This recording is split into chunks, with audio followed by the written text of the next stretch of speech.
Hello friends, welcome to my YouTube channel. Friends, ये GS 2 lecture series का 40th lecture है।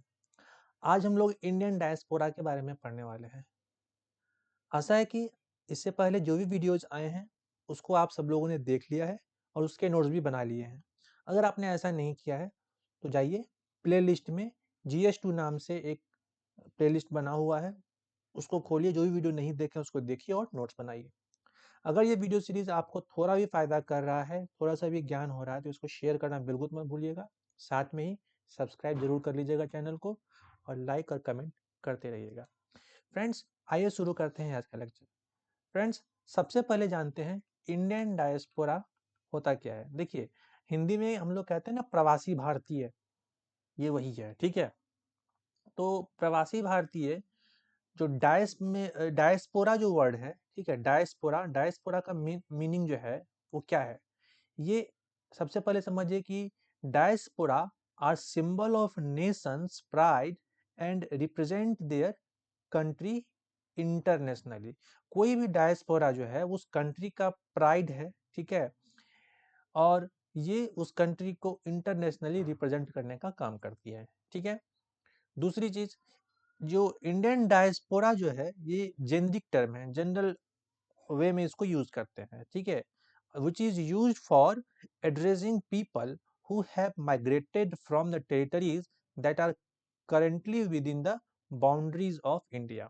ऐसे क्षेत्र, ऐसे जगह, ऐसे टेरिटरीज जो भारत के सीमाओं के अंदर है, ठीक है, भारतीय सीमा के अंदर जो है, वो सब में रहने वाले लोग, उन सब में रहने वाले लोग जब यहाँ से माइग्रेट करके दूसरे जगह चले जाएंगे तो वो क्या कहलाएंगे? इंडियन डायस्पोरा कहलाएंगे। तो कुल मिलाकर के इंडियन डायस्पोरा का मतलब क्या हो गया? Indian diaspora means the group of people who live in other country and who traces their origin to India. ऐसे ऐसे व्यक्ति, ऐसे व्यक्तियों का समूह जो रहते तो दूसरे कंट्री में है, लेकिन अपना जो मूल है, अपना जो ओरिजिन है, वो कहाँ से वो ढूंढते हैं, कहाँ पे वो पाते हैं? इंडिया में पाते हैं। ठीक है, खुद को इंडिया से जोड़े रखते हैं ऐसे लोग इंडियन डायस्पोरा में। दे टेम्पोररीली और परमानेंटली सेटल्ड आउटसाइड इंडिया। वो या तो टेम्पोररी बेसिस पे जाएंगे या फिर परमानेंट बेसिस पे भी आउटसाइड इंडिया, इंडिया से बाहर जो है वो सेटल हो सकते हैं। तो ये मोटा मोटी आपको समझ में आ गया होगा। देखिए, जब एक कंट्री से दूसरे कंट्री में आप जाते हैं, ठीक है, तो उस प्रोसेस को बोलते हैं माइग्रेशन। ठीक है, माइग्रेशन क्या होता है? देखिए, माइग्रेशन मतलब समझ ही गए, एक जगह से दूसरे जगह जाना। अब इसमें देखिए, जो इंडियन डायस्पोरा पूरे वर्ल्ड में फैला हुआ है, इसमें टोटल 3 वेव थे। पहला जो वेव था, मतलब लहर बोलते हैं ना, लहर, 3 लहर आई थी इसकी। पहली लहर जो थी वो प्री इंडिपेंडेंस मतलब बिफोर 1947 का जो लहर था उसके बारे में बात कर रहे हैं। देखिए, उस टाइम पे जो लोग जाते थे वो एज अ बॉन्डेड लेबर जाते थे या फिर एज अ ट्रेडर्स जाते थे। आपने देखा है अफ्रीका में, श्रीलंका में, मॉरिशस में, फिर आपका जंजीबार जो है, फिर आप चले जाइए ट्रिनिडाड टोबैगो हो गया, सूरीनाम हो गया। तो कई ऐसी कंट्री है जहाँ पे इंडियन पॉपुलेशन बहुत ज्यादा है। ठीक है, इवन कई की तो भाषा हो गई, भोजपुरी बोली जाती है मॉरिशस में, है ना। श्रीलंका में आप देखिए कि जाफना वाला जो एरिया है श्रीलंका का, जो टॉप एरिया है, वो मतलब टॉप इन द सेंस क्या कहते हैं, उसके मैप में टॉप में आता है, यानी कि नॉर्थ में आता है वो जाफना। यहाँ पे तमिलियंस जो है वो चाय की खेती करने के लिए ले जाए गए थे, है ना। तो फिर ये सब जो कंट्री है जहाँ पे लोग गए थे बिफोर 1947, वो एज अ बॉन्डेड लेबर गए थे या फिर ट्रेडर्स के रूप में गए थे। ट्रेडर्स के रूप में कहाँ? साउथ अफ्रीका गए थे ना, पढ़ा होगा आपने। साउथ अफ्रीका गए थे, जंजीबार गए थे, वहां पे लौंग वगैरह की खेती होती थी, है ना। अब देखिए, दूसरा जो लहर आया वो लहर था यूएसए, कनाडा और ऑस्ट्रेलिया में। मतलब यहाँ से लोग, इंडिया से लोग यूएसए, कनाडा और ऑस्ट्रेलिया जाने लगे। कौन? जो ज्यादा थोड़ा पढ़ लिख लिए थे, डॉक्टर्स हो गए, इंजीनियर्स हो गए, ठीक है, एमबीए किए हुए व्यक्ति हो गए, मैनेजमेंट वाले, ये सब जॉब के लिए गए वहां पे। इसको बोला गया ब्रेन ड्रेन एरा। ठीक है, ये ब्रेन ड्रेन एरा था, मतलब भारत का ब्रेन और दूसरे दूसरे कंट्री में जाकर के ड्रेन हो रहा था, यूज हो रहा था। ठीक है, तीसरा जो है वो गए मिडिल ईस्ट। मिडिल ईस्ट जाने वाले जो लोग थे वो जनरली क्या थे? कम पढ़े लिखे लोग थे। ये वहां पे लेबर सप्लाई की मदद हुआ, मतलब ऑयल जो रिच कंट्री है वहां पे गए ये लोग। कुवैत हो गया, यूएई हो गया, दुबई हो गया, बहरीन हो गया, है ना। इन सब जगहों पे गए, कतर हो गया, है ना। तो इन सब जगहों पे ऑयल से रिलेटेड जो भी इकोनॉमी है, उन कंट्री में, मिडिल ईस्ट में, गल्फ कंट्रीज में जो है भारतीय गए। ठीक है, आज भी आप देखिएगा यूएई में बहुत लोग हैं इंडिया के। ठीक है, तो इस तरीके से 3 वेव आया था जो माइग्रेशन हुआ। देखिए, अगर आप फैक्ट की बात करें तो एक वर्ल्ड बैंक का एक रिपोर्ट है, जिस रिपोर्ट का नाम है माइग्रेशन एंड डेवलपमेंट ब्रीफ। ठीक है, इसका नाम याद रखिएगा, माइग्रेशन एंड डेवलपमेंट ब्रीफ। ये कहती है कि इंडिया का जो डायस्पोरा है वो 18 मिलियन के आसपास है। India has 18 million diaspora. ठीक है, अब यहाँ पे इस पिक्चर में आप ये देख लीजिए कि कौन सी कंट्री में भारत का कितना पॉपुलेशन जो है वो बसा हुआ है। ठीक है, अब अगर मैं दिखाऊं आपको तो कनाडा में देख लीजिए 16.8 लाख है। यूनाइटेड स्टेट्स हो गया, कुवैत हो गया, यूके हो गया, म्यांमार हो गया, सऊदी अरेबिया हो गया, साउथ अफ्रीका हो गया, यूएई हो गया, श्रीलंका हो गया, मलेशिया हो गया, और भी है खैर, ऑस्ट्रेलिया वगैरह तो इसमें लिखा नहीं है ज्यादा, वहां भी है भारतीय पॉपुलेशन। लेकिन जो टॉप 3 जो डेस्टिनेशन है इंडिया के लिए वो है अरब, यूएई मतलब यूनाइटेड अरब अमीरात, यूनाइटेड स्टेट्स और सऊदी अरेबिया। 3 जगह पे ज्यादातर लोग जाते हैं। और जो रिमिटेंस आता है वो इंडियन कंट्रियों में ज्यादा आता है। सबसे ज्यादा रिमिटेंस इंडिया में, फिर चाइना, मैक्सिको, फिलीपींस और इजिप्ट। अब रिमिटेंस होता है क्या, चलिए देखते हैं, बताता हूँ मैं अगले इसमें इसको आपको। देखिए, वाई इट इज इम्पोर्टेंट, सबसे पहले इसको देखिए कि इम्पोर्टेंट क्यों है ये। ठीक है, इसी में आपको रिमिटेंस के बारे में भी मैं आपको बताऊंगा। अभी देखिए, डायस्पोरा इम्पोर्टेंट इसलिए है कि क्योंकि दे सेंड रिमिटेंस। क्या मतलब हुआ, रिमिटेंस का मतलब हुआ कि कोई व्यक्ति विदेश गया है, वहां से अपने घर वालों को जो पैसा भेज रहा है वही रिमिटेंस है। समझ गए इस चीज को। एक रिपोर्ट है ग्लोबल माइग्रेशन रिपोर्ट, इसके हिसाब से अगर देखें तो 87 बिलियन डॉलर जो है सेंड किया जाता है भारत में रिमिटेंस के रूप में, 87 बिलियन डॉलर। ठीक है, तो एक तरीके से ये हमारे फॉरेक्स रिजर्व का क्या है, इंपॉर्टेंट सोर्स है। फॉरेक्स रिजर्व क्या होता है, फॉरेन एक्सचेंज, आप लोगों को पता होगा। फॉरेक्स रिजर्व क्या होता है, फॉरेन एक्सचेंज होता है। मतलब क्या हुआ कि कोई कोई व्यक्ति यूएस में है, तो यूएस से वो तो इंडिया में क्या भेजेगा, डॉलर भेजेगा। ठीक है, डॉलर भेजेगा, और डॉलर फिर यहाँ पे चेंज हो जाएगा रुपीज में, और फिर उसके परिवार वालों को रुपीज मिलेगा। यानी कि भारत में क्या आया, पहले डॉलर आया, तो डॉलर सेव हो गया हमारे पास, हमारे फॉरेक्स रिजर्व में। ठीक है, उसी तरीके से कहीं यूरोप से आप यूरो भेज रहे हैं, फिर वो यूरो सेव हो जाएगा, आपके घर वाले को रुपीज मिल जाएगा। तो इस तरीके से क्या होता है, फॉरेक्स रिजर्व हमारा बढ़ता चला जाता है। ठीक है, तो पहला समझ में आ गया। दूसरा क्या है, source of FDI in India. ये जो है डायस्पोरा, वो भारत में एफडीआई का बहुत बड़ा सोर्स है। क्या हुआ मतलब, foreign direct investment, foreign direct investment का बहुत बड़ा सोर्स है। क्यों, क्योंकि चूंकि भारत से जुड़े हुए लोग हैं, तो भारत में वो लोग इन्वेस्ट करने के लिए आते हैं। ठीक है, एट द एंड घूम के उनको यहीं आना, उनके परिवार के लोग यहीं रह रहे हैं, तो वो यहाँ पे एफडीआई भी करते हैं। ठीक है, समझ गए इस चीज को। तो फॉरेन डायरेक्ट इन्वेस्टमेंट का सबसे बड़ा सोर्स होता है इंडियन डायस्पोरा। और क्या है, अगला ये है कि source for new knowledge, wisdom, technology, help in development of India. देखिए, अब कोई व्यक्ति है यूएस में जाकर के काम कर रहा है, तो वहाँ का नॉलेज, वहाँ का टेक्नोलॉजी, वहाँ का जो विजडम है वो लेकर के आएगा। और फिर कई बार होता है कि उसको जो है भारत में जो है उसको अलग अलग पोस्ट दिया जाता है, या फिर अलग अलग कंपनी में जब वो काम करता है तो उसका एक्सपीरियंस, उसका जो नॉलेज है वो काम आता है। ठीक है, तो भारत के डेवलपमेंट में ये बहुत अच्छा एक सोर्स के रूप में काम करता है। ठीक है, अलग जगह का नॉलेज, उसका विजडम, उसका टेक्नोलॉजी। और क्या हो गया अगला पॉइंट ये है कि helpful in spreading Indian culture, cuisine, ठीक है, custom, yoga, Ayurveda across the world. देखिए, कहते हैं कि helpful in spreading cuisine, custom, yoga, Ayurveda across the world. क्या हुआ मतलब कि भारत का जो इंडियन कल्चर है, ठीक है, इंडियन कल्चर जो है उसको स्प्रेड करने में ये जो क्या कहते हैं अपना डायस्पोरा है, बहुत योगदान करते हैं कल्चर को, क्विजिन को, योगा, आयुर्वेदा। अब देखिए, अब अगर मैं बात करूं तो अभी इंटरनेशनल योगा डे बन गया, पूरे वर्ल्ड को योगा जो हमने करवाना शुरू करवा दिया। आयुर्वेदा का बूम है ना, हर जगह आप देखिए जीआई टैग मिल रहा है आजकल अलग अलग चीजों को। तो हमारा जो है वो एक्सपोर्ट हो रहा है अलग अलग वर्ल्ड में। ठीक है, पूरा अलग वर्ल्ड के अलग अलग हिस्सों में, है ना। तो इस तरीके से समझिए इस चीज को, इंडियन कल्चर जो है वो बहुत ज्यादा डाइवर्स है, और इस चीज का जो हम प्रचार कर रहे हैं, कस्टम को प्रचार कर रहे हैं। अब देखिए कि जो छठ पर्व है, लंदन में भी छठ पर्व मनाया जाने लग गया है। ये जो गरबा नाइट्स होता है नवरात्रि में, वो यूएस में, लंदन में, अफ्रीका में, और ऑस्ट्रेलिया में, न्यूजीलैंड में देखने को मिलता है। भांगड़ा डांस जो है वो तो कनाडा में छा गया है, पूरा यूएस में भी देखने को मिलता है। अब आजकल तो हॉलीवुड में भी सबका जो है, अब देखिएगा कि पुट मिलने लग गया है। तो भारत का कल्चर, भारत का जो एक तरीके से जो उसका सिस्टम है अपना कल्चर का, कस्टम का, कुज़ीन का, वो सब जो है फैल गया। कुज़ीन में अगर आप देखिए तो समोसा देखिए कितना फ़ेमस हो गया वहाँ पे।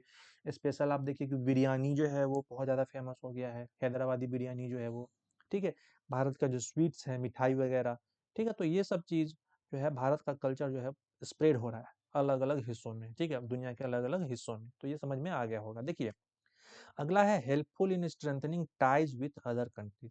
दूसरे दूसरे कंट्री से जो मैतक है टाई बनाने में, ठीक है, टाइज मतलब मैतक तालमेल बिठाने में भी ये बहुत अच्छा काम करता है। अगर किसी कंट्री में ज्यादा पॉपुलेशन है किसी पर्टिकुलर कंट्री का, तो उस कंट्री के लिए जो है उस इकोनॉमी की बात हो जाती है वो, ठीक है, और उस कंट्री से पर्टिकुलर मतलब जो जो कंट्री होस्ट कर रहा है वो कंट्री सही से बिहेव कर रहा है। मान लीजिए अमेरिका में भारत के बहुत ज़्यादा लोग हैं, तो अमेरिका भारत से बहुत अच्छा ट्रीट करने लगेगा क्योंकि वहाँ पे बहुत ज़्यादा लोग हैं। वो एक तरीके से बहुत तरीके से वो जो है इम्पैक्ट कर सकती है इकोनॉमिकली, पॉलिटिकली, ठीक है, कल्चरली, सब तरीके से इम्पैक्ट करती है। इसीलिए जो है हेल्प करती है स्ट्रेंथनिंग द टाई, मतलब तालमेल बिठाने में भी ये सहायता करते हैं, ठीक है। अगला जो है पॉइंट है इसमें वो है एक्ट एज पॉलिटिकल एसेट। हाँ, ये भी अभी मैंने कहा कि पॉलिटिकल एसेट के रूप में भी इसका यूज होता है। कैसे? This is source of soft power and diaspora diplomacy, ठीक है, ये चीज को समझना पड़ेगा। देखिए सॉफ्ट पावर और डायस्पोरा डिप्लोमेसी के रूप में जो है इसका जो है यूज है। मैं देखिए सॉफ्ट पावर अगर बनाना है ना कहीं पे, तो उस कंट्री में हमारा पॉपुलेशन होना चाहिए। डायस्पोरा डिप्लोमेसी जो है वो बहुत ज्यादा जो है एक तरीके से ज़रूरी होता है किसी कंट्री के लिए। मान लीजिए भारत को जैसे अभी यूक्रेन से जो है लेकर के आना था किसको, डॉक्टर्स को, वहाँ पे जो डॉक्टर की पढ़ाई कर रहे थे। तो चूँकि वहाँ पे भारत का सॉफ्ट पावर जो है वो ये है, मतलब भारत का पॉपुलेशन भी है वहाँ पे एज़ अ ये, ठीक है, एज़ अ बच क्या स्टूडेंट्स, तो भारत का सॉफ्ट पावर है वो एक तरीके से, ठीक है। कहीं दूसरे कंट्री में देखिए तो डायस्पोरा डिप्लोमेसी भी कई मतलब बात होती है। डायस्पोरा डिप्लोमेसी की बात होगी कि diplomacy at the diaspora level, मतलब भारत का जो लोग है, भारत के जो लोग हैं दूसरे कंट्री में हैं, तो जो डिप्लोमेट्स हैं वहाँ पे, वो उसके रिगार्डिंग जो है भारत को जो है एक तरीके से फायदा पहुंचाने का काम करते हैं, इतना समझ लीजिए, ठीक है। तो एक पॉलिटिकल एसेट के रूप में भी डायस्पोरा जो है वो काम कर रही है, ठीक है। चलिए अगला क्या है, strengthening the idea of brand India. हाँ, भारत का जो ब्रांड है वो भी एक तरीके से जो है स्ट्रेंथन हो रहा है। अभी मैंने कहा कि जीआई टैग वगैरह ये भी भारत के ब्रांड को जो है एक तरीके से मजबूत कर रही है। योगा क्या है, भारत का ब्रांड है। कुश्ती क्या है, भारत का ब्रांड है, ठीक है। तो इस तरीके से आप देखिएगा वैदिक मैथ्स क्या है, भारत का ब्रांड है। ये सब आप धीरे धीरे जो है ना डेवलप हो रहा है, लोगों को समझ में आ रहा है। तो ये जो आइडिया है ब्रांड ऑफ इंडिया का, ब्रांड इंडिया का, वो भी स्ट्रेंथन हो रहा है, मजबूत हो रहा है, ठीक है। अगला क्या है, रिजॉल्व द अनएम्प्लॉयमेंट इशू। हाँ, जब लोग यहाँ से उठ के दूसरी जगह जाएंगे तो स्वाभाविक है जो यहाँ पे जो बेरोजगार थे वो वहाँ पे जा करके रोजगार ढूंढेंगे, कैसे रहेंगे, ठीक है। वहाँ पे तो खेती नहीं है उनकी, है ना? तो क्या करेंगे? वहाँ पे जाकर के रोजगार ढूँढेंगे, तो एक अनएम्प्लॉयमेंट का जो प्रॉब्लम है वो भी सॉल्व हो जाता है। तीसरा और अगला, तीसरा नहीं, 9वां जो है, 9वां क्या है? Philanthropic donation in the case of emergency. जैसे मान लीजिए जो डायस्पोरा वहाँ गए हैं, तो जैसे केरला का फ्लड आया था, चाहे कभी भूकंप आ जाता है, चाहे कभी कोई भी डिजास्टर जो है वो हो जाता है, तो उस केस में जो है फिलैंथ्रोपिक डोनेशन भी मिलता है। उसके उसके वजह से जो अलग-अलग एनजीओ वगैरह जो है वहाँ पे वो लोग भी भेजते हैं, जो मतलब चलाए जाते हैं अपने डायस्पोरा के द्वारा, मतलब समझ गए। तो फिलैंथ्रोपी का मतलब हो गया परोपकार के हिसाब से, मतलब एक तरीके से वहां से डोनेशन, दान जो है वो दिया जाता है इमरजेंसी सिचुएशन में, ठीक है। केरला फ्लड में भी दिया गया था, ठीक है। चलिए आगे बढ़ते हैं। अगला जो है, अगला है कि it contributed in freedom struggle. अब देखिए फ्रीडम स्ट्रगल में भी जो है इंडियन डायस्पोरा ने काम किया। कैसे? अब देखिए, independence movement gathered momentum after Mahatma Gandhi got support from Indians in south Africa. मतलब महात्मा गांधी को जब साउथ अफ्रीका में रहने वाले इंडियंस से सपोर्ट मिला, तब जाकर के वो जो है क्या कहते हैं, इंडिपेंडेंस जो स्वतंत्रता संग्राम था अपना, स्वतंत्रता आंदोलन जो था, उसको मूवमेंट मिला, उसको एक गति मिली, ठीक है। आप समझिए कि वो महात्मा गांधी तो ट्रेनिंग ही वहीं से लेके आए थे साउथ अफ्रीका से। जो जो नॉन वायलेंस और जो सत्याग्रह का जो उनका जो ये था तरीका था मूवमेंट का, इंडियन इंडिपेंडेंस मूवमेंट का, वो तो वहीं से सीख के वो आए थे, ठीक है। तो एक तरीके से इसने फ्रीडम स्ट्रगल में भी कंट्रीब्यूट किया हुआ है। डायस्पोरा जो है एक तरीके से चेंज के एजेंट के रूप में काम करता है। This is act as an agent of change, ठीक है। मतलब क्या हो गया कि वहाँ से नॉलेज, वहाँ से कल्चर उस पर्टिकुलर कंट्री से सीख करके आते हैं और उस चीज़ को भारत में भी फैलाने, जैसे हम यहाँ से वहाँ फैला रहे हैं वैसे वहाँ वो यहाँ से यहाँ भी आते हैं। तो एक तरीके से चेंज के एजेंट भी बनते हैं। जैसे मान लीजिए कई साल पहले तक जो चीज़ अमेरिका में थी वो इंडिया में नहीं थी, तो यहाँ सब जब लोग वहाँ गए तो वो लोग सीखे उस चीज़ को। सपोज कि मान लीजिए मोबाइल का यूज है तो पहले वहाँ आया, तो हम लोग सीखे उसको, टेक्नोलॉजी था, ठीक है, वो सीख लिए और फिर वो इंडिया में आए, तो थोड़ा सा चेंज देखिए मोबाइल के आने से कितना चेंज हो गया, ठीक है। समझ गए इस चीज को। तो इस तरीके से जो डायस्पोरा है वो act as an change, act agent of change, ठीक है। चलिए अब देखते हैं कि what are the different issues faced by them, कौन से इश्यूज उनके द्वारा फेस किए जाते हैं। एक तो पहला इशू जो है वो है मिडिल ईस्ट का इशू। कहते हैं कि violation of the contract issue.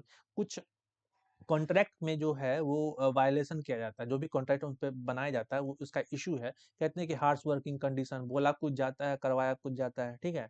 Veg related issue, जितना पैसा के लिए बोल के ले जाता है उतना पैसा नहीं देते हैं, टाइम पे नहीं देते हैं पेमेंट, ठीक है।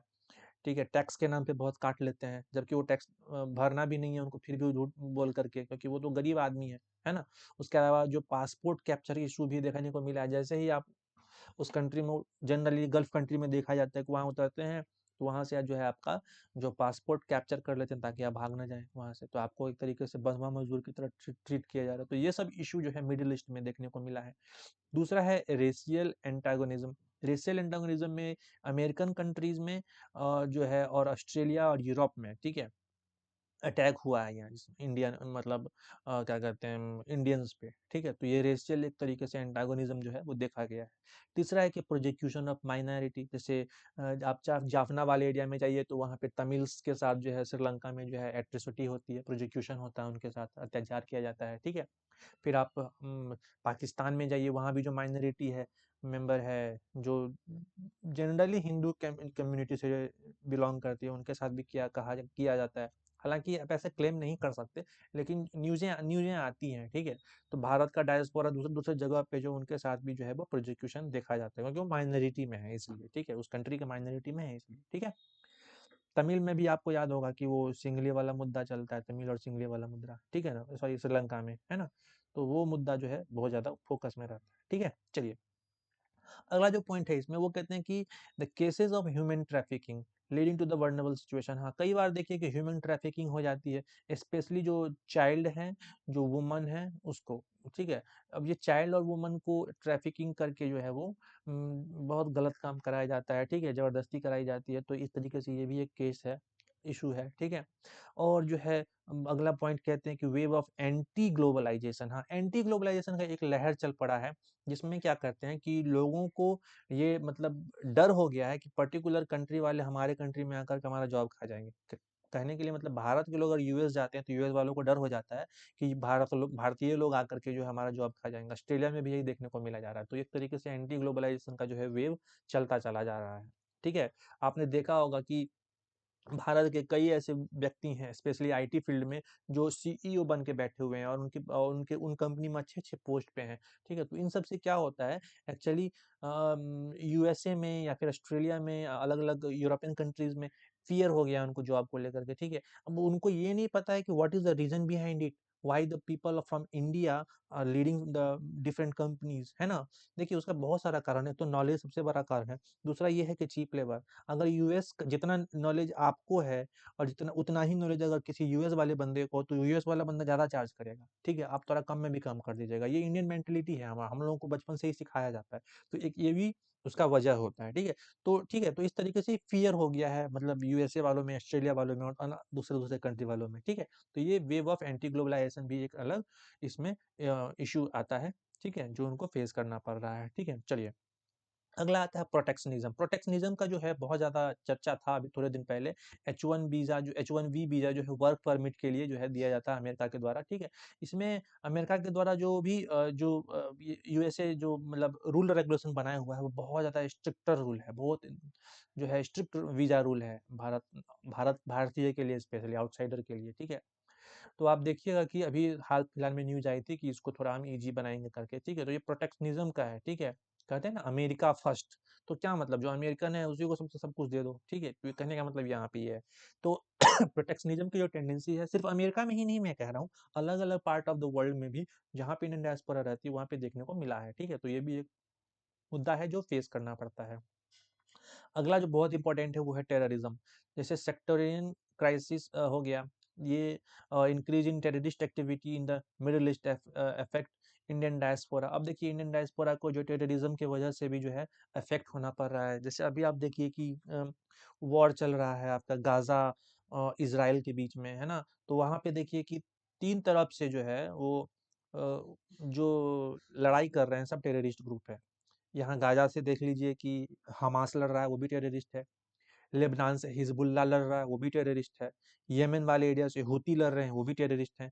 तो आप यहाँ पे ये देख लीजिए कि ये लोग टेररिस्ट ऑर्गेनाइजेशन जो है वो मतलब एक तरीके से टेररिज्म फैला रहे हैं। तो हमारे वहाँ पे रहने वाले लोग जो लोग सपोज कीजिए गाजा में रह रहे हैं, लेबनान में रह रहे हैं, इज़राइल में रह रहे हैं, उन लोगों को भी तो मान लीजिए मिसाइल मारेगा तो ये देख के थोड़ी ना मारेगा कि इंडियन को मत मारना।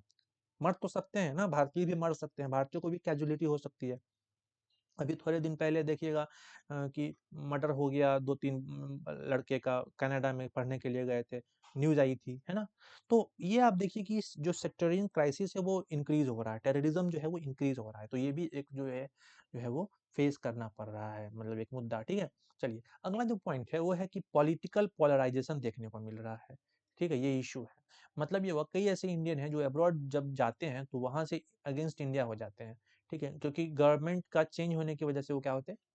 अगेंस्ट इंडिया हो जाते हैं और कई जो है एक्सट्रीम राइट विंग को पकड़ लेते हैं। मतलब कोई जो है बिल्कुल सपोर्ट में है, कोई जो है बिल्कुल अगेंस्ट में है। तो इससे क्या हो रहा है? कुल मिलाकर के पॉलिटिकल पोलराइज़ेशन हो रहा है। विपक्ष या पक्ष दोनों के पक्ष में अगर लोग बँट रहे हैं, बिना रिजल्ट देखे हो रहे हैं, सिर्फ जो है वो मीडिया को फॉलो करके हो रहे हैं, वो रिजल्ट नहीं देख रहे हैं, ठीक है?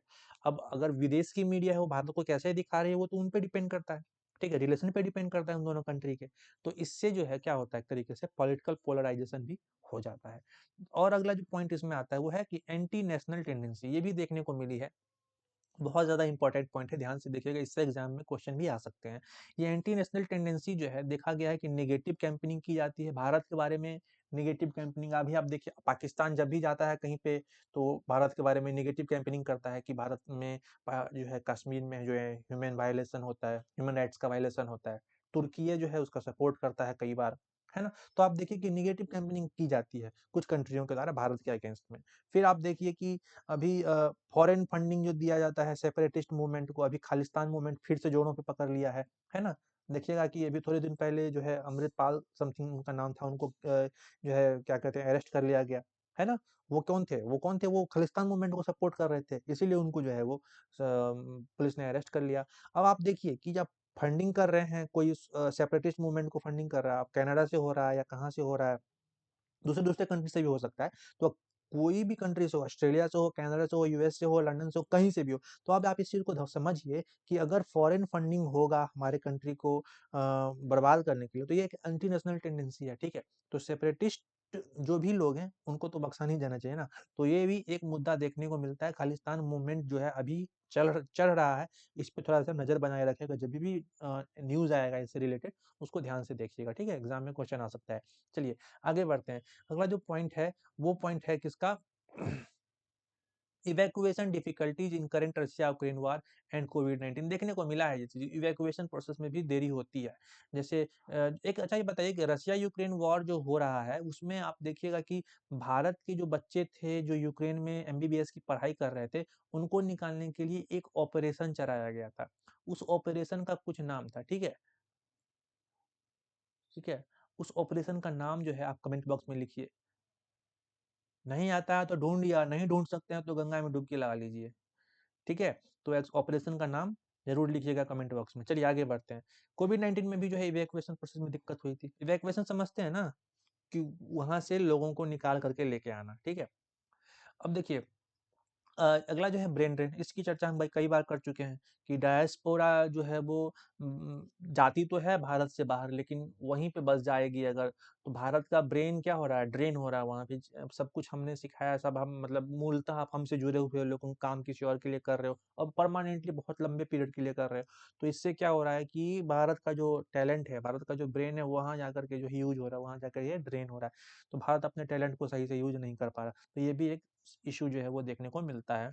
अगला जो है कहते हैं कि रेगुलेटरी कोलेस्ट्रॉल, इसको बहुत अच्छे से समझिए कि रेगुलेटरी कोलेस्ट्रॉल जो है डायस्पोरा में जो इशू है वो डायस्पोरा को जो है झेलने को मिलता है। कहते हैं कि लॉट्स ऑफ पेपर वर्क उनको करवाना पड़ता है, ठीक है, मतलब आने जाने के लिए या फिर कोई जो क्लियरेंस लेना होता है उसमें। कहते हैं कि मल्टीपल लेवल ऑफ क्लियरेंस है, क्लियरेंस लेने के लिए भी कई जगह पे जो है कई जो है वो आपको फॉर्म भरना पड़ेगा और आपको दाखिला लेना पड़ेगा, फिर उसका प्रोसेसिंग होगा। तो एक तरीके से मल्टीपल लेवल पे जो है क्लियरेंस भी लेनी पड़ती है और मल्टीपल लेवल पे पेपर वर्क भी करवाना पड़ता है। तो एक तरीके से ये क्या हो गया, रेगुलेटरी कोलेस्ट्रॉल है, मतलब जो जमता चला गया, मतलब वर्क जो है आप लोड कर रहे हैं, काम को इजी नहीं बनाया नहीं है, ऐसा कहा जा रहा है। लेकिन अभी वे फॉरवर्ड आएगा, उसमें सब कुछ पता चलेगा। देखिए वे फॉरवर्ड में क्या है, सबसे पहले हम देखते हैं कि वे फॉरवर्ड जो है वो कहता है कि make them feel welcomed on their arrival. देखिए कुछ ऐसे सर्विस है, कुछ उनको जो है गुलदस्ता दीजिए, उनको फूल भेंट कीजिए, जब वो इंडिया में उतरते हैं प्लेन से, तो उनको थोड़ा सा वेलकम कीजिए, ठीक है, उनको उनके अराइवल पे, ठीक है, तो ये पहला तो चीज ये हो गया, ठीक है, सर्विस कुछ उनको ऐसा प्रोवाइड कराया जाना चाहिए। ड्यूरिंग जर्नी भी अगर कोई इंडियन एयरलाइंस में है तो उसको अच्छी सर्विस दी जानी चाहिए कि इंडिया के पैसेंजर को। और उसके बाद में जो है easy entry of foreign funds, अगर कोई व्यक्ति जो इंडियन डायस्पोरा है वो फॉरेन फंड लेकर के इंडिया में एंट्री करना चाहता है, तो उसको इजी एंट्री दीजिए, ज्यादा उसके साथ जो है छेड़छाड़ मत कीजिए, ठीक है। देखिए अगर किसी का इलीगल मनी है तब तो जरूर ही से उसका जो है जो कार्रवाई होना चाहिए, लेकिन अगर वो सही से पैसा कमाया हुआ व्यक्ति है तो उसको ज्यादा जो है तंग नहीं किया जाना चाहिए, ऐसा कहने की बात है, ठीक है। अगला क्या है कि एड्रेस क्या problems of blue collar worker, blue collar का मतलब जो वर्कर है, जो काम करते हैं, क्या कहते हैं, मैनुअल वर्किंग ज्यादा करते हैं, ऐसे ब्लू कॉलर वर्कर, ठीक है, उनका जो है प्रॉब्लम को एड्रेस करना भी चाहिए। तो पहला इसमें कहा कि standard labour export agreement. Labour export agreement का क्या मतलब होता है कि जो जो लेबर है जो यहाँ से वहां जा रही है तो उसको मैंने एक्सपोर्ट कर रहे हैं हम, तो उसके लिए एक एग्रीमेंट बनाया जाएगा कि आप उसको कैसा सुविधा देंगे, क्या क्या क्या कहते हैं प्रोटेक्शन देंगे, वहां पे कितना सैलरी देंगे, इस सब के लिए जो है एग्रीमेंट बनाया जाता है। तो ये सब स्टैंडर्ड होना चाहिए, ठीक है, पहली चीज वो। दूसरा ये कि monitoring and supervision of the worker, ये भी देखा जाना, जैसे मैंने अभी बताया कि उनका पासपोर्ट रख लिया, समय पर पैसा नहीं दिया, कम पैसा दिया, तो इन सब चीजों की जो है मॉनिटरिंग होनी चाहिए, उनका तबियत कैसा है, स्वास्थ्य का भी ख्याल रखना बहुत ज्यादा जरूरी है, ठीक है। तो इस तरीके से जो मॉनिटरिंग और सुपरविजन होना चाहिए। और तीसरा जो है compulsory insurance for overseas worker, ऐसे लोग जो ओवरसीज जाते हैं, समुद्र पार करके कहीं किसी दूसरी कंट्री में जाते हैं, उनको तो इंश्योरेंस कंपलसरी कर देना चाहिए। क्यों? क्योंकि एक तो स्वास्थ्य का भी उनका ये रहेगा, ठीक है, पॉकेट पे ज्यादा भार नहीं पड़ेगा, और दूसरा ये चीज अगर इन द केस उनके साथ कुछ हो जाता है, कुछ मिस हो जाती है, तो उनके परिवार वाले को भी कुछ पैसे जो है वो मिल सकेंगे सहायता के रूप में, ठीक है। तो इस तरीके से इन सब चीजों पे जो है वो ब्लू कॉलर वर्कर का जो प्रॉब्लम को एड्रेस किया जाना आवश्यक है, ठीक है। वे फॉरवर्ड में एक पॉइंट था। अगला पॉइंट कहते हैं कि इंक्लूसिव डिप्लोमेसी, डिप्लोमेसी भारत का जो डिप्लोमेट है, जो अब कल जाकर के आप में से भी कुछ लोग बनेंगे, आईएफएस बनने वाले हैं ना कुछ लोग, तो देखिए आईएफएस जो है वो भारत के डिप्लोमेसी की बात करता है, तो वो कहते हैं कि वे फॉरवर्ड में कहा जा रहा है कि ये इंक्लूसिव होना चाहिए, डिप्लोमेसी जो भी हो, ठीक है, जो भी राजदूत है भारत के, वो इंक्लूसिव डिप्लोमेसी को अंजाम दे। क्या मतलब ये कि वहाँ के जिस कंट्री में आप डिप्लोमेट हैं, वहाँ पे रहने वाले भारतीय पॉपुलेशन को साथ लेकर के चले, उनको कोई दिक्कत है तो उसका समाधान करें, ठीक है। वहाँ पे जो सुविधा है वीजा पासपोर्ट और ये सब की, वो सब बिल्कुल दुरुस्त रखे, ऑनलाइन प्रोसेस को ज्यादा ये महत्व दे, ताकि बार बार जो है ऑफिस की विजिट ना करना पड़े, क्लियरेंस जल्दी देना चाहिए, पेपर वर्क कम होना चाहिए। तो इन सब चीजों से इंक्लूसिव डिप्लोमेसी को जो है वो जो है क्या करना चाहिए, हाँ तवज्जो देना चाहिए, समझ गए इस चीज को। अगला जो है वो है welfare of woman married to NRI and PIO. देखिए पर्सन, पीआईओ का मतलब होता है पर्सन ऑफ इंडियन ओरिजिन, ठीक है। अब ऐसे पर्सन जो इंडियन ओरिजिन के हैं या एनआरआई से, एनआरआई है मतलब नॉन रेसिडेंट इंडियन है, तो वो लोग जो है अगर किसी दूसरे कंट्री की महिला से शादी करते हैं, ठीक है, तो उस महिला को भी वेलफेयर होना चाहिए, उस महिला को भी जो है वो भारत में तवज्जो दिया जाना चाहिए, उनको जो कुछ सुविधाएं उनको भी दी जानी चाहिए, ठीक है। समझ गए। अगला है प्रमोशन ऑफ टूरिज्म। टूरिज्म को जो है बढ़ावा दिया जाए। भारत में ऐसे-ऐसे जगह हैं जो मतलब पूरे हर एक कंट्री में ऐसे जगह नहीं होते। भारत पता है, भारत एक ऐसा कंट्री है जहाँ पे आपको सब कुछ मिल जाएगा। मतलब नदी, पहाड़, झरना, समंदर, फिर आपको बर्फ भी मिल जाएगा, फिर आपको प्लेन लैंड भी मिल जाएगा, सब कुछ है यहाँ पे, ठीक है? तो अगर उसको सही से डेवलप कर दिया जाए, तो एक तरीके से टूरिज्म जो है वो बहुत अच्छे से प्रमोट हो जाएगा, ठीक है?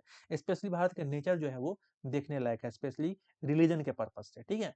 तो एक चीज ये समझना पड़ेगा, ठीक है? प्रमोशन ऑफ टूरिज्म भी इसमें वे फॉरवर्ड है। अगला है कि इकोनॉमिक डेवलपमेंट होना बहुत ज्यादा जरूरी है। जैसे इसके लिए कहते हैं कि promote India as destination of outsourcing. अब जैसे देखिए, आउटसोर्सिंग का मतलब ये होता है कि सपोज यूएस में कोई कंपनी है, उसको आईटी सर्विस कोई लेनी है, इंफॉर्मेशन टेक्नोलॉजी की कोई सर्विस लेनी है, और उसके पास उतना वर्कर नहीं है, या फिर जो भी वर्कर हो ज्यादा पैसा मांग रहे हैं, तो वो क्या करेंगे, इंडिया के वर्कर से वो काम करवा लेंगे और उसको कुछ पैसा दे देंगे, तो उनका पैसा बच गया। भारत से वो क्या कर रहे हैं, आउटसोर्स कर रहे हैं, ठीक है? तो इसको बोलते हैं आउटसोर्सिंग। तो भारत को ऐसा डेस्टिनेशन बना दीजिए कि सब लोग हम ही से जो है आउटसोर्सिंग कराए, ठीक है? तो एक तो ये हो गया भारत के जो है इंडिया को जो है प्रमोट किया जाना चाहिए, आउटसोर्सिंग का डेस्टिनेशन के रूप में जो है एक तरीके से प्रमोट करना जरूरी है। दूसरा कह रहे हैं कि setup special economic zone exclusively for NRI and PIO project. देखिए, कोई ऐसा प्रोजेक्ट है जो एनआरआई से रिलेटेड है या पीआईओ से रिलेटेड है, उस प्रोजेक्ट के लिए स्पेशल इकोनॉमिक जोन जो है वो special economic zone exclusively setup किया जाना चाहिए, ताकि उसमें जो उनको विशेष व्यवस्था मिले, विशेष टैक्स रिबीट मिले, ठीक है? टैक्स में कटौती मिले उनको, ठीक है? इससे क्या होगा, इससे ये होगा कि ज़्यादा से ज़्यादा व्यक्ति जो उस एरिया में एनआरआई है या पीआईओ है उस किसी पर्टिकुलर कंट्री में, वो भारत आएंगे, ठीक है? अब भारत आकर के जो है वो स्पेशल एक तरीके से भारत का क्या होगा, फंड बढ़ेगा, एफडीआई बढ़ेगा, ठीक है? समझ गए इसको? स्पेशल इंफ्रास्ट्रक्चर बॉन्ड्स लाइक मसाला बॉन्ड, ये भी, इसकी भी व्यवस्था की जाए। मसाला बॉन्ड क्या है, भारत का मतलब भारत से रिलेटेड बॉन्ड है। उस तरीके से आप कंगारू बॉन्ड सुने होगा ऑस्ट्रेलिया से, पांडा बॉन्ड सुने होगा चाइना से रिलेटेड। तो इस तरीके का बॉन्ड जो है वो बनाया जाना चाहिए, जिससे इंफ्रास्ट्रक्चर जो है और ज्यादा मजबूत हो सके, ठीक है? समझ गए इस चीज को? आगे देखते हैं। देखिए, what are the different measures that is taken by the government, ठीक है? देखिए, गवर्नमेंट ने क्या क्या मेजर लिए हैं। इसमें सबसे पहला आता है प्रवासी भारतीय दिवस का सेलिब्रेशन, ठीक है? तो सेलिब्रेशन ऑफ प्रवासी भारतीय दिवस, इसको याद रखिएगा, प्रवासी भारतीय दिवस मनाया जाता है, ठीक है? 9 जनवरी 2022 को भी मनाया गया था। इसके बाद कब मनाया गया, ठीक है? और अभी हाल फिलहाल में कब मनाया गया था? और आप एक चीज और बताएंगे कि ये 2 साल पे मनाते हैं या हर साल मनाते हैं, एनुअली मनाते हैं या 2 साल पे मनाते हैं, या आपको कमेंट में लिखना है।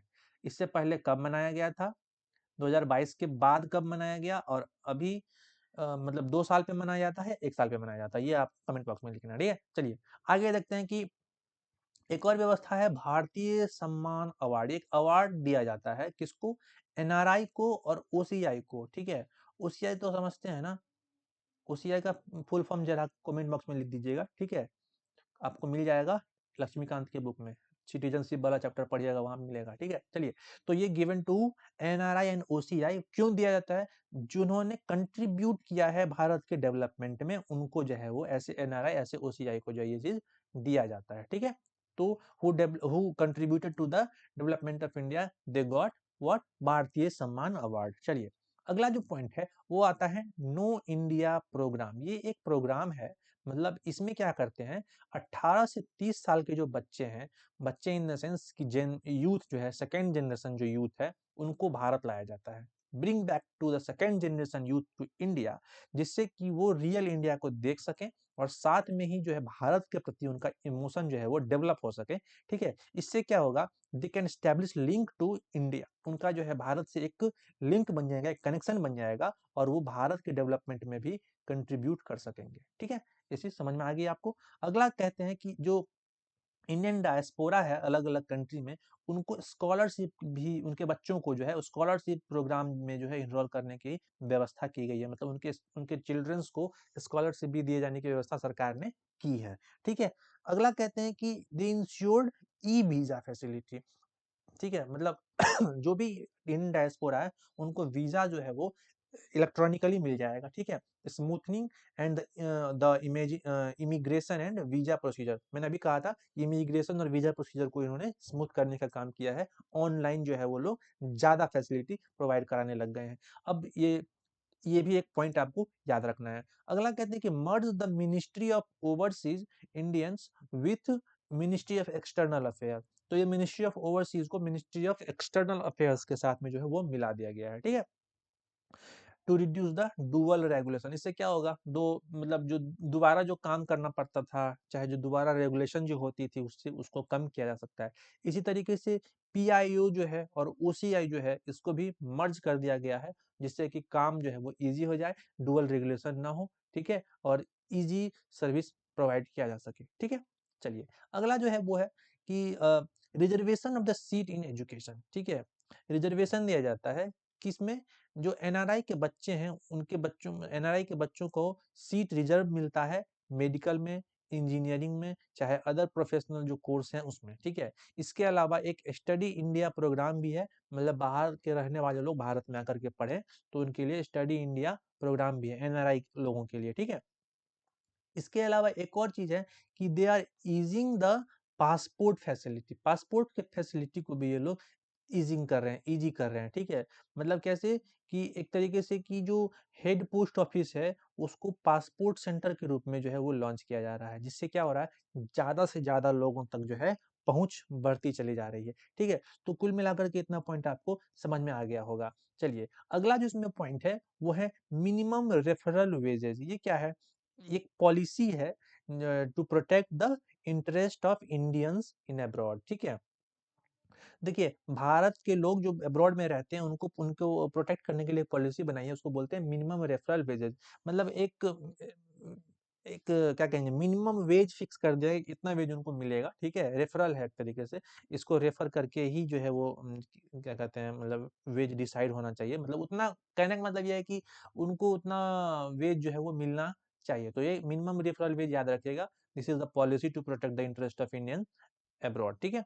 चलिए अगला जो है वो है वोटिंग राइट्स के बारे में बात होती है कई बार, मतलब representation of people amendment bill 2017 जो है ये एनआरआई को जो है वोटिंग राइट देने के प्रोविजन का के बारे में बात करती है, ठीक है, जिससे कि वो पार्टिसिपेट कर सके किसमें, इलेक्टोरल प्रोसेस में, किसके थ्रू, प्रॉक्सी वोटिंग के थ्रू। अब प्रॉक्सी वोटिंग क्या होता है ये अलग टॉपिक हो जाता है, एक तरीके से वो यहाँ इंडिया में नहीं आएंगे लेकिन वोटिंग करेंगे, इलेक्ट्रॉनिकली करेंगे या फिर इनके एवज में कोई वोटिंग कर देगा, ठीक है। इस तरीके से प्रॉक्सी वोटिंग होती है, ठीक है। तो समझिए इस चीज को।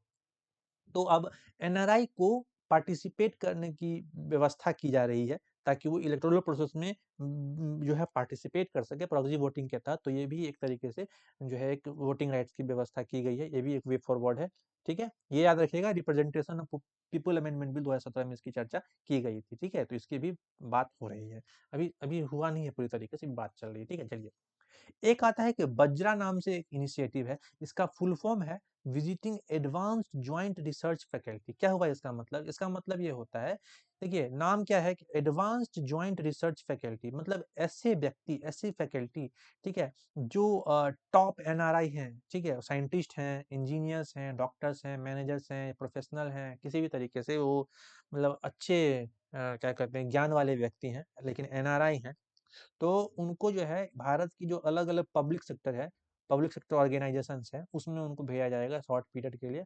और ये रोटेशन प्रोग्राम होगा, उनको अलग हर इनमें घूमने को मिलेगा और वहाँ पे वो ट्रेनिंग देंगे, अपना एक्सपीरियंस शेयर करेंगे, कुछ सिखाएंगे, ठीक है। तो एक तरीके से वज्रा इनिशिएटिव के बारे में भी आप याद रख करके रखिएगा। अगला आता है improvement in ease of doing businesses will go long enabling investment from क्या कहते हैं इंडियन डायस्पोरा, ठीक है। समझ गए इस चीज को। अब ये क्या कह रहा है कि जो ईज ऑफ डूइंग बिजनेस जो है उसमें भी ये लोग सहायता करते हैं, मतलब करते हैं इन द सेंस कि सरकार जो है सहायता करती है, ठीक है। तो ईज ऑफ डूइंग बिजनेस मतलब ये हो गया कि बिजनेस करने के लिए जो कुछ भी सुविधाएं चाहिए फॉरेनर्स को, स्पेशली एनआरआईज को, ठीक है, तो उनके लिए जो सरकार जो है अच्छे से व्यवस्था कर रही है, ठीक है। समझ गए इस चीज को।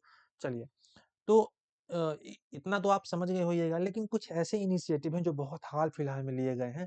इसमें आता है कि India has been following the spirit of 4 C's। अब ये 4 C क्या है, पहला है कनेक्ट, दूसरा है कंट्रीब्यूट और तीसरा है सेलिब्रेट और चौथा है केयर। देखिए पहले कनेक्ट कीजिए, जो प्रवासी हैं उनसे कनेक्ट कीजिए, फिर उसको जो है कुछ कंट्रीब्यूट कीजिए, उनको थोड़ा सा सुविधा दीजिए। जब वो उनको मिल जाएगा ना, तो उनको कुछ सफलता जब मिलेगी तो उस चीज को सेलिब्रेट कीजिए, और जब सेलिब्रेट कर लेंगे फिर उसका केयर भी कीजिए। ठीक है, इस 4 चीजों पे जो है इंडिया जो है इस स्पिरिट को फॉलो कर रहा है। पहला तो ये आप ध्यान में रखिएगा। दूसरा जो है, ये कहते हैं कि there is a dedicated diaspora welfare officer. अब याद रखिए कि डेडिकेटेड है diaspora welfare officer. Diaspora welfare officer, diaspora के वेलफेयर के लिए एक डेडिकेटली ऑफिसर बना दिया गया है जो उसका देखरेख करने का काम करेगा। और जो है क्या कहते हैं कि ensuring 100% grievance redressal through e migration portal, मदद पोर्टल एंड सीपी ग्राम्स। याद रखिए कि जो अथॉरिटीज हैं उन्होंने क्या किया है, 100% ग्रीवेंस रिड्रेसल जो है, मतलब उनका जो भी शिकायत है उसका निवारण करने की व्यवस्था की है। एक तो ई माइग्रेशन पोर्टल के थ्रू, एक मदद पोर्टल के थ्रू, और तीसरा सीपी ग्राम्स के थ्रू। ठीक है, सीपी ग्राम्स का फुल फॉर्म लिखिए कमेंट बॉक्स में। ठीक है, चलिए आगे बढ़ते हैं। तो इस तरीके से मतलब मेन टॉपिक समझ में आ गया। अब इसके बाद में आते हैं कंक्लूजन। देखिए कंक्लूजन में कुछ ज़्यादा भाष्य नहीं लिखना है, आपको जो भी समझ में आए वो लिख लीजिए। ठीक है, या तो ये ऊपर वाला पार्ट लिख लीजिएगा यहाँ से, और नीचे वाला पार्ट लिख लीजिएगा। दोनों में से कुछ भी आप लिख लीजिएगा, लेकिन जो है आप यूज करिएगा अपने से बना के, इसको इस चीज को यूज कीजिए। अभी मैंने जो लिखा हुआ मैं रीड आउट कर देता हूँ ताकि सबको समझ में आए। देखिए मैंने क्या लिखा है, in recent times the government has lead a strong foundation of making diplomacy people centric with government's constant interaction with Indian diaspora. क्या हुआ, मतलब कि अभी हाल फिलहाल में क्या देखा गया कि गवर्नमेंट ने एक स्ट्रॉन्ग फाउंडेशन जो है वो रखा है, किसके द्वारा, डिप्लोमेसी को पीपल सेंट्रिक बनाया है। ठीक है, ठीक है, जिससे जो है गवर्नमेंट जो है कांस्टेंट क्या कहते हैं इंटरेक्शन में है इंडियन डायस्पोरा से, लगातार बात कर रहे हैं, प्रवासी दिवस मना रहे हैं या फिर सम्मान दे रहे हैं, तो अलग अलग तरीकों से है वो, हम कांस्टेंट उसके इंटरेक्शन में है। ठीक है, फिर कहते हैं the Indian diaspora is a bridge between their nation and India where they can grow simultaneously for betterment of their citizens. मतलब क्या है कि जो इंडियन डायस्पोरा है वो एक तरीके से पुल का काम करते हैं, ब्रिज का काम करते हैं। वो जिस कंट्री में है उस कंट्री से और इंडिया के बीच में वो पुल का काम करते हैं, जिससे हमारे बीच में जो है बेटरमेंट हो सकता है सिटीजन्स का। हम साइमल्टेनियसली जो है वो ग्रो कर सकते हैं, वो भी कंट्री ग्रो करेगी जहाँ वो है, और हम भी यहाँ पे ग्रो करेंगे। ठीक है, दोनों के सहयोग से। फिर कहते हैं कि the diaspora can provide the requisite strategic impulse which make it all the more important to unlock their potential. Simple सी बात है कि डायस्पोरा जो है वो भारत में एक रिक्विजिट जो स्ट्रेटजिक इम्पल्स है, जो मतलब जितना शक्ति चाहिए भारत को आगे बढ़ने के लिए, जितना जो एक तरीके से थ्रस्ट चाहिए भारत को आगे बढ़ने के लिए, उतना जो है वो जो है प्रोवाइड करा सकता है। जिससे क्या होगा कि भारत का जो इम्पोर्टेंट जो अनलॉक पोटेंशियल है, जो अभी तक किसी को पता नहीं है कि भारत की क्षमता कितनी है, वो भी जो है वो खुल जाएगी और हम बहुत जल्दी आगे बढ़ जाएंगे।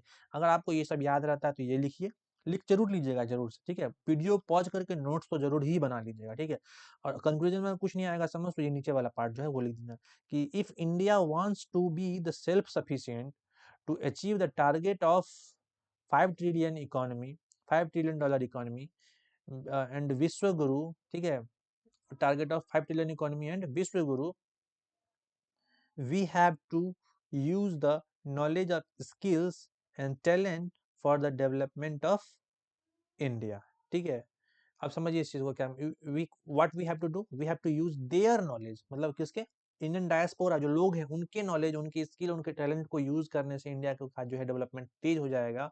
और भारत को अगर सेल्फ सफिशिएंट बनना है, $5 ट्रिलियन इकोनॉमी बनना है, विश्व गुरु बनना है, तो भारत को निश्चित ही अपनी इंडियन डायस्पोरा को साथ में लेके चलना होगा, और उसके नॉलेज, उसके स्किल, उसके टैलेंट को भी यूज करना होगा भारत के डेवलपमेंट में। ठीक है, तो कंक्लूजन आप इस तरीके से लिख सकते हैं। समझ गए इस चीज को। चलिए, तो आज के लेक्चर में इतना ही था। प्लीज लाइक, शेयर, कमेंट और सब्सक्राइब कर दीजिए, यही पारितोषिक मैं आपसे मांग रहा हूँ। सब्सक्राइब कीजिए, जितना हो सके सब्सक्राइब कीजिए, बस यही हेल्प मैं आपसे मांग रहा हूँ।